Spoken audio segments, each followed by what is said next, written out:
gossip and entertainment only. Let's get started. Hello, gossipers. Good Wednesday morning. Welcome to Gossip in the Dark. Please like, share, subscribe. Let's grow our little channel. Let's spread the word. Let's get us in the algorithm. Let us grow our little channel. Now, I know YouTube is over flooding with content creators and videos, and you have to peek through, sleep through to get to videos or get to like a content creator. So please spread the word. Come over to my channel, Gossip in the Dark, where we do reality gossip and, of course, entertainment gossip. And, this is where we give our thoughts and our opinions. I don't know any celebrities, right? I don't personally know. I'm not connected to anyone who knows celebrities. So when I do my stories, I get them from reputable places. Now, does that mean they're always correct? No, but their majority of the time they are. So that's how I give my news to you when it comes to celebrities and reality stories.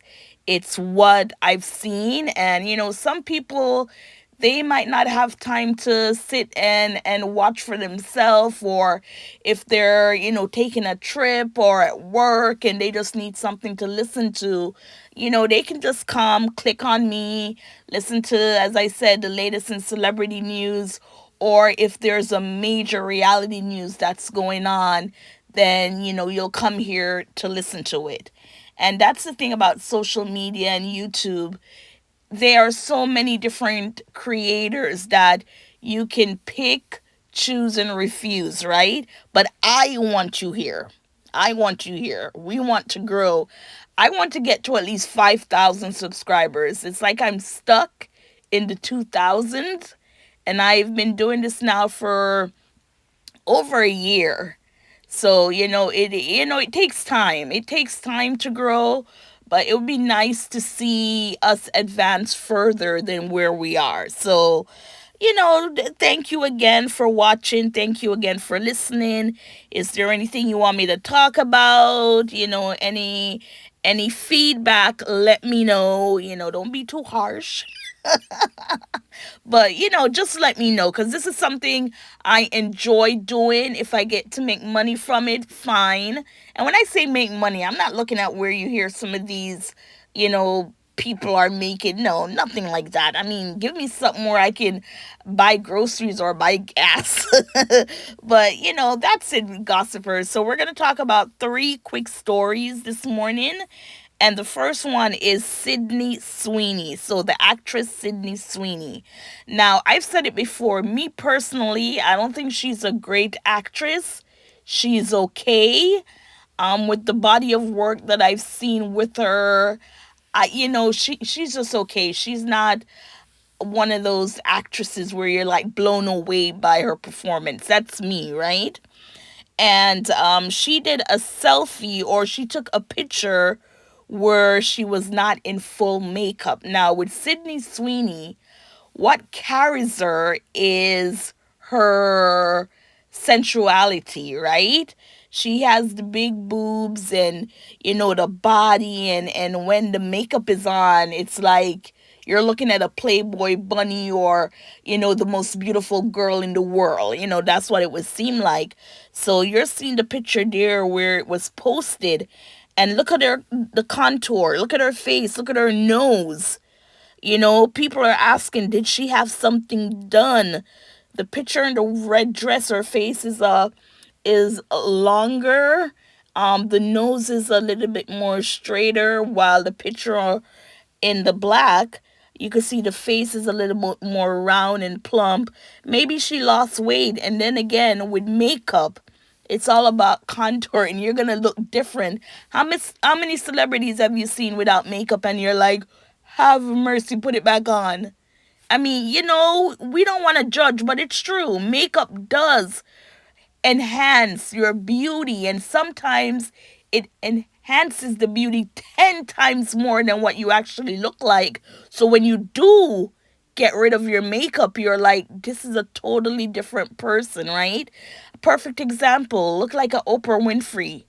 When she's not in makeup, she's not, pretty. I'm doing it in air quotes, pretty to look at. And then you have people who go the natural route, like Alicia Keys, right? Neil Long, even Kim Kardashian, they look beautiful without makeup. And again, with that, it's all with the lighting, and you have your special sides that you look into. Now, another person that went makeup free, been doing it for years now, is Pamela Anderson. Now, you see Pamela from her Baywatch days to what she looks like now. She's aging gracefully into what she looks like without makeup. Unlike Kris Jenner, who I think turned 70 and she had a complete facelift, so she's looking a lot younger than what someone in their 70s, hair quotes, would look like, if you get what I'm saying.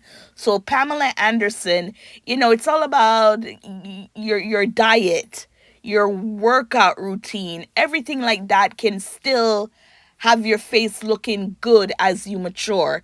And that's what Pamela Anderson is doing. And to each its own, right? To each its own. Anything that makes you feel sexy, feel beautiful. It's just that at the end of the night, when you take it off, whomever you're with, your friends, they accept you looking the way you do. And not because you're in Hollywood going out on red carpets and all these galas and shows and dinners, you look completely different. And I think for the regular public like us, well, not me so much, but when you do see the stars like a Kathy Griffin without makeup and you're in shock, like, oh my God, that's what's underneath. And we shouldn't be judging people. It's just that with Hollywood and, their standard of beauty, and you got to be a size 0, size 2, it clouds people's judgment on the bigger picture of that person is human. That person is alive to grow older, okay? So we're going to read this. Just a quick statement when it comes to Sidney Sweeney. It says Sidney Sweeney posted a photo without makeup, and what should have been a normal moment somehow turned into a full-blown debate overnight. Some praised her natural looks, while others claim she didn't look like herself, reigniting the same cycle that she has faced for years. Back in 2021, she went live in tears after trending on Twitter over cruel comments about her appearance. In late 2025, she addressed plastic surgery rumors directly, denying any cosmetic work and explaining that the slight asymmetry, I think the word is, in her face came from a wakeboarding accident that required 19 stitches. Yet critics still flooded social media with a side-by-side comparison accusing her of lying.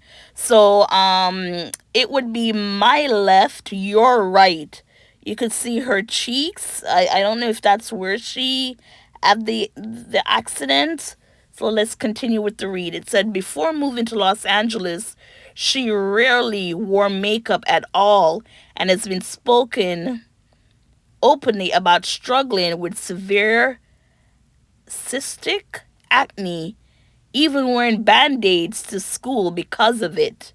Today, she is the face of Armani Beauty, one of the biggest names in the industry, and still finds herself scrutinized the moment she looks like a regular person without glam.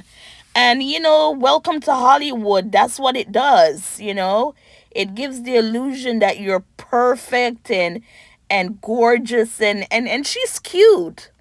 Right? You can see like you would say the little schoolgirl look more to the more, mature adult, look in the pictures. I'm not quite sure how old she is. I think she's early 30s. But yes, that's what makeup does, and when you come onto this entertainment world looking perfect, then people expect you to stay that way, even in your personal life, even when you're out shopping for food or just walking. It's like they expect you to look the way they see you on the red carpet. But for Allison, and her attribute, of course, is her girls right there, them titties that that gives sex appeal to her. And yes, that's one of the reasons why she's loved, because the boobs and the way she looks, her body, everything. So yeah, because even looking at the nose, no procedure done, but if they know how to do it, trust me.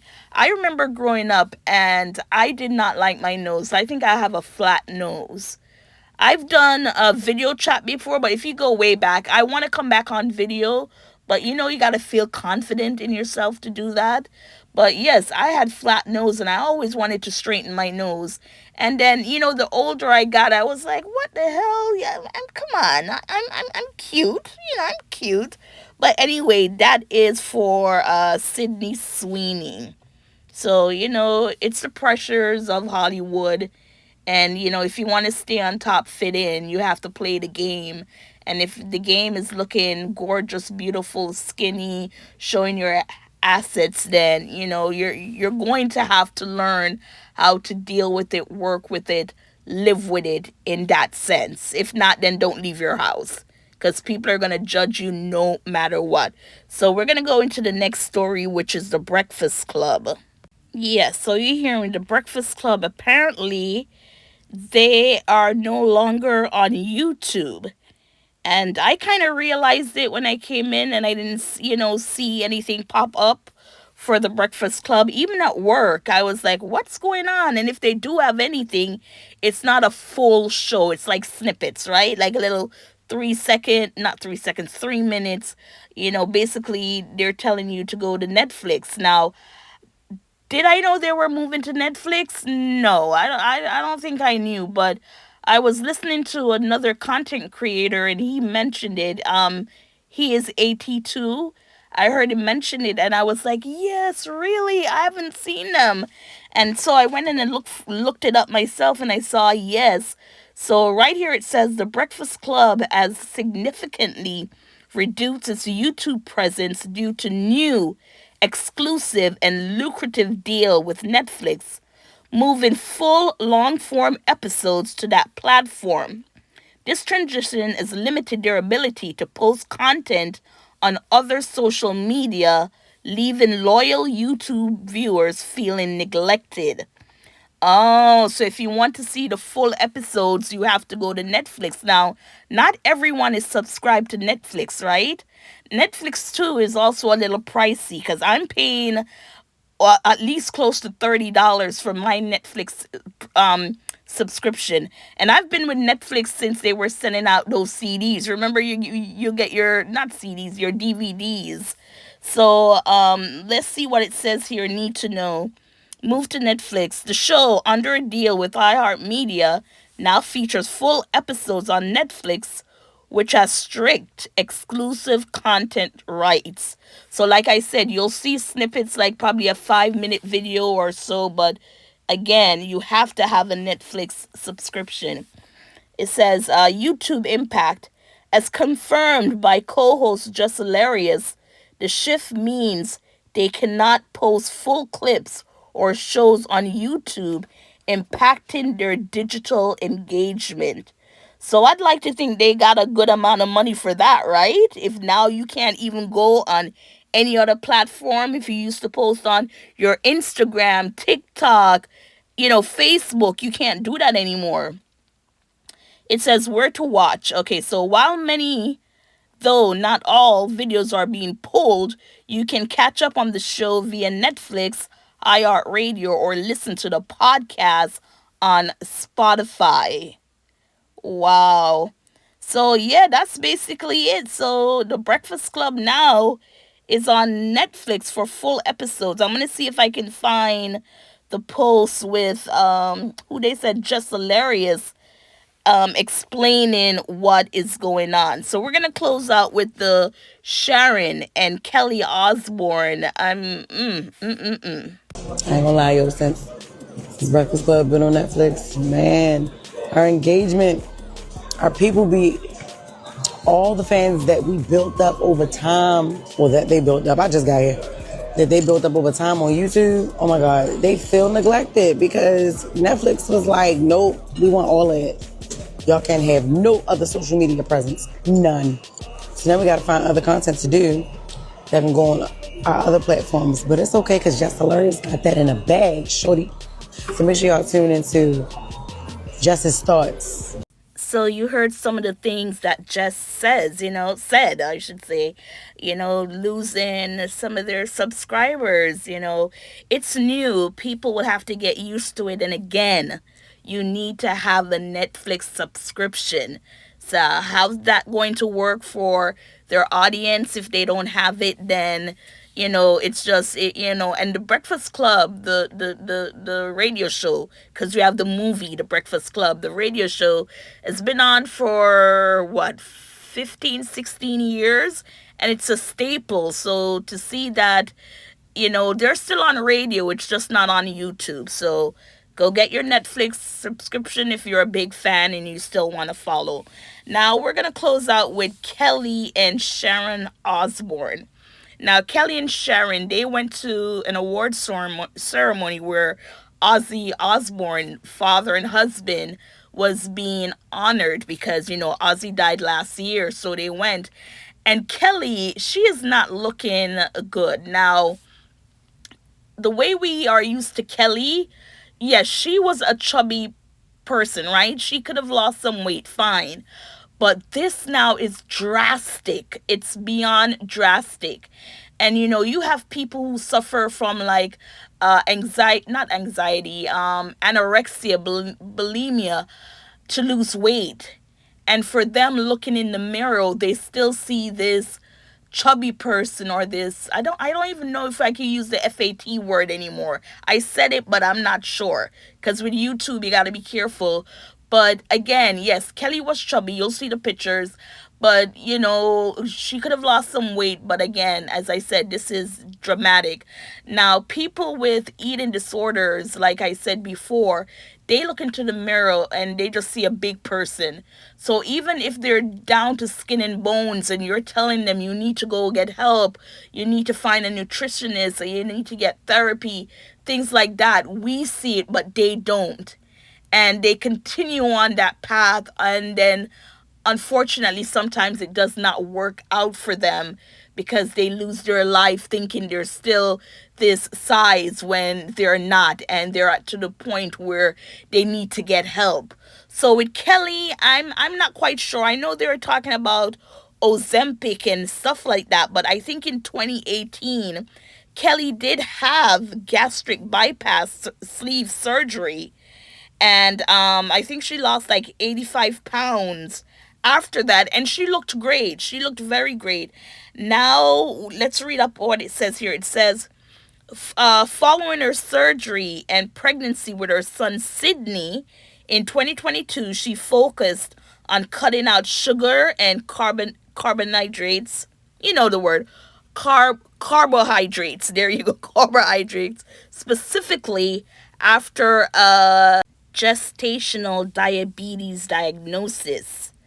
While she previously praised Ozempic as amazing, she has more recently denied using it for her current frame, attributing her latest weight loss to grief and lifestyle changes.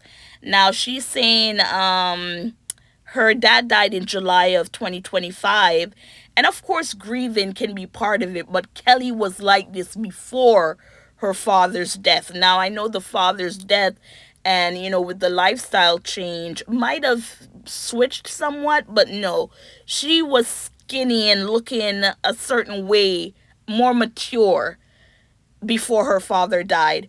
It said, following the death after Ozzy in July of 2025, Kelly appeared notably thinner at the 2026 Brit Awards. She has fiercely defended her appearance, stating her weight loss is due to the hardest time of her life and an inability to eat while grieving. Now, with Sharon Osbourne, She also has lost a lot of weight. She goes up and down. And it says Sharon was very open about using Ozempic. Starting in December of 2022, she lost 42 pounds in less than 9 months. Now, with the regrets and side effects for Sharon, she if Sharon eventually stopped the medication because she felt she looked too gaunt and weighed under 100 pounds. She has since warned others about the drug, noting that she struggled to stop losing weight even after quitting. It says long before Ozempic, Sharon lost 100 pounds via gastric band surgery in 1999, but had it removed in 2006 due to physical and emotional side effects. So Kelly had one in 2018 and Sharon had one in 1999, but then she removed it because of physical and emotional efforts. Anyways, everyone, everything is a cause and an action, right? Especially for them too. They are in an industry where thinness matters, right? Size matters. Now, for them, they can say, "Oh, it's health wise." If you ever notice, a lot of them that lose weight in Hollywood, especially when they come on the scene a bigger stature than lose weight, they will tell you was health first, which I don't think it's health. It is what Hollywood told you. You need to be a certain size to fit in Hollywood. And I've never heard that from any celebrity or anyone using that as an actual fact that, look, I work in this industry, this is what required, so I did it. Now, in doing it, I did get to lose weight and feel good about it, right? No, they're not going to start with that. It's always because of health and, stuff like that. You have people like, what's her name, Chrissy Metz and, Gabrielle Sinebe. I don't know about Chrissy, but I know Gabby, she did lose a little weight, but she is still what they would consider overweight, right? But they're making it work, and just I'm hoping they're healthy. Because people will tell you once you're overweight and you're not at your size and height for your weight, then you're just not healthy at all. Then, something needs to be done. But now for these ladies, if they are on a journey of losing weight, I'm talking Gabby and Chrissy, then they're taking it very slowly where it takes years for you to see, as opposed to taking Ozempic, Madorno, which, as you said, for Sharon, within 9 months, she lost 40 pounds and she's still losing the weight, she's saying. And she's not on the medication anymore. Anyways, gossipers, what are your thoughts? What are your thoughts on Kelly Osborne? She's saying it's grief. She stopped eating, but she needs to go see a dietitian, or she just needs to see someone, because yes, she is very skinny for her height, right? And with Sharon, the same thing. Sharon, I think, is 70, and she's not looking like a Kris Jenner. At least Kris Jenner, she still has that, has a little meat on her, and she looks absolutely good, facelift and all, she looks good. And what are your thoughts on the Breakfast Club? Are you going to go out and get your Netflix subscription just to watch full episodes? And to our first story, Sidney Sweeney, social media, are they the problems for celebrities feeling the way they do because they're expected to look, to act, to be a certain way when in actuality they're human beings? So gossipers, what are your thoughts? Like and share.